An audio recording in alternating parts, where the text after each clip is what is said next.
السلام علیکم دوستو۔ شاہ عبداللہ کے ذاتی محافظ کو آج ان کے اپنے ہی دوست نے فائرنگ کر کے شہید کر دیا۔ آئیے میجر عبدالعزیز الفغم کے ذاتی حالات کے بارے میں کچھ آگاہی حاصل کرتے ہیں۔ میجر عبدالعزیز الفغم کے والد شاہ عبدالعزیز کے ذاتی محافظ تھے۔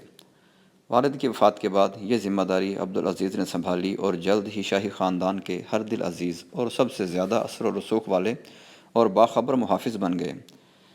آپ تصاویر میں دیکھیں گے کہ دنیا کے اہم سے اہم سربراہ سے ملاقات کے دوران عبدالعزیز سعودی کنگ کے بالکل ساتھ بلکہ دائیں جانب موجود ہیں۔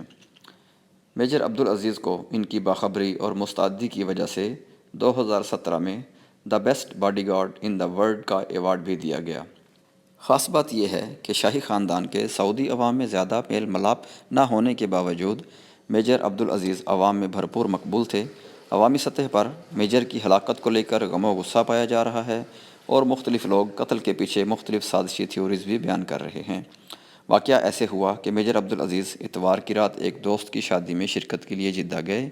وہاں ایک تیسرے دوست سے کسی بات پر بحث ہو گئی۔ وہ تیسرا دوست گھر سے باہر گیا اور آتشیں اسلحہ اٹھا کر لایا، جس سے اس نے یکدم فائرنگ کر دی اور میجر عبدالعزیز کو شدید زخمی کر دیا۔ میجر عبدالعزیز کو ہسپتال لے جانے کی کوشش کی گئی لیکن وہ جاں بحق نہ ہو سکے۔ بعد ازاں پولیس فوری طور پر جائے وقوع پر پہنچی لیکن قاتل نے شدید مزاحمت کرتے ہوئے ایک فلپائنی ملازمہ سمیت 5 افراد کو گولیوں کا نشانہ بنایا۔ بہرحال اس قتل کے پیچھے دراصل کیا محرکات تھے یہ تو آنے والا وقت ہی بتائے گا۔ تب تک کے لیے آپ سے اجازت چاہوں گا۔